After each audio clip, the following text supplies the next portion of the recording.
There, I'm Yvonne de Celis. I work for YNergy, which is an energy healing organization. It's my company. I am an energy healer and a Reiki practitioner, and I'm just here to address one of the top questions that I and many other practitioners in my field get, which is what exactly is energy healing? If you have that question, you are not alone. Don't feel bad. It's not something you're necessarily born knowing, but bear in mind, it's kind of a lost art form. I don't know that you could necessarily consider it an art form, but what I mean when I say that it's lost is it's something that I believe people who walked this planet a long, long time ago knew how to do, probably almost instinctively. There are some moves you may learn when you're learning energy healing that may feel familiar to you. Don't be too shocked if that happens. It's not too surprising. A lot of people in the past used to do these sorts of things instinctively, maybe not all of them. But energy healing is really just an umbrella term. It means a lot of different things. There's many different healing modalities. Modalities is types of healing. So for example, energy healing can consist of things like, but not limited to, Reiki, acupuncture, acupressure. I don't know if cognitive behavioral therapy would be considered energy healing or not. I asked someone about that and they said that that was more of a behavioral therapy, but I think that could be considered energy healing as well. ASMR, EFT. EFT actually stands for Emotional Freedom Technique. If you learn EFT through the Tapping School by Nick Ortner, EFT is also referred to as tapping. There's Qigong, there's shamanic healing, there's the Eden healing method. It goes on and on. The list just goes on and on. But basically, what it is you can heal your own body. You can prevent illness and you can heal illness by using your body's energy body. And the energy body is something you may not be able to see. It may be invisible to the naked eye, but there have been devices invented that can actually detect the energy body.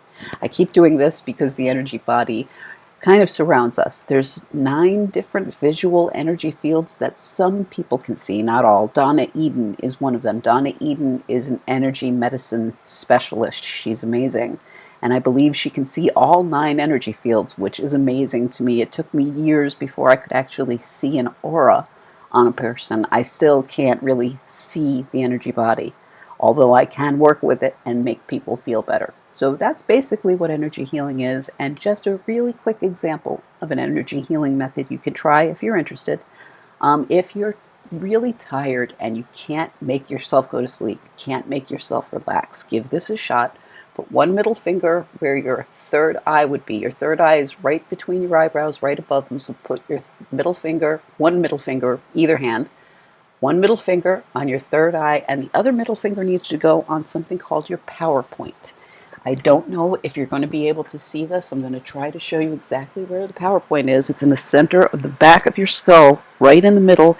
If you dig around, you'll feel an indent. I'm trying to show you once again under the hair. There's an indent that you can feel, that you can stick your middle finger into. You can get probably the top half of this top knuckle into that indentation. So put your middle fingers into that power point, and to your third eye, push in and up and hold it for 4 seconds. And while you're holding these points, what we're going to do is intentional breathing. And intentional breathing is breathe in slowly with your tongue touching the roof of your mouth. And if you're not sure exactly where to put it, you should feel the back of your top row of teeth against your tongue. Your tongue should be touching the roof of your mouth when you inhale. You can inhale through the nose, out through the mouth if you can. The most important thing, though, you can do all nasal breathing or oral if you're more comfortable with that. The most important thing, excuse me, I'm going to just take a sip because I get very dry mouthed. Which I should also mention, if you're doing energy healing, whether you're the recipient or the practitioner, you need to stay hydrated. It really does cause dehydration, so drink a lot of water. But anyway, once again on the breathing, most important is the tongue is touching the roof of the mouth. I'm just going to do a few breaths. Let's try this together. So once again, middle finger on the third eye, middle finger on the power point, push in and pull up just a little bit. And let's just take a couple of intentional breaths. So in through the nose,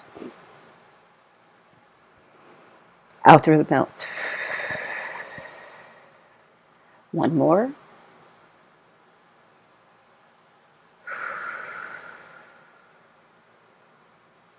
And that's it.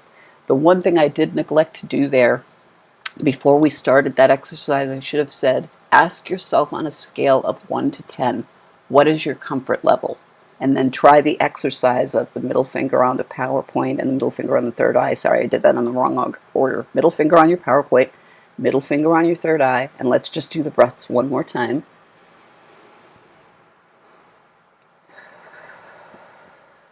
One more.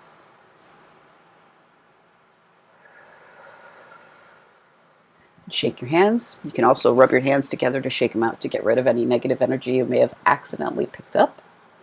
And that's the entire exercise. And now ask yourself, what is that number that you would give yourself? If you gave yourself a rating earlier, what was that number and has it changed? That in itself could be enough to show you what energy healing is. That may not be the most ideal example because that's one that I recommend people do if they wake up in the evening. If you wake up during the night and you find you're having a hard time falling back to sleep, that's an exercise that can actually help you get tired again. I just wanted to show you a really quick example of an energy healing exercise, but there are many, many more. Anyway, thank you so much for your time. I really appreciate it. Peace and light. Namaste. Hope to see you again soon, and I really do hope that you, your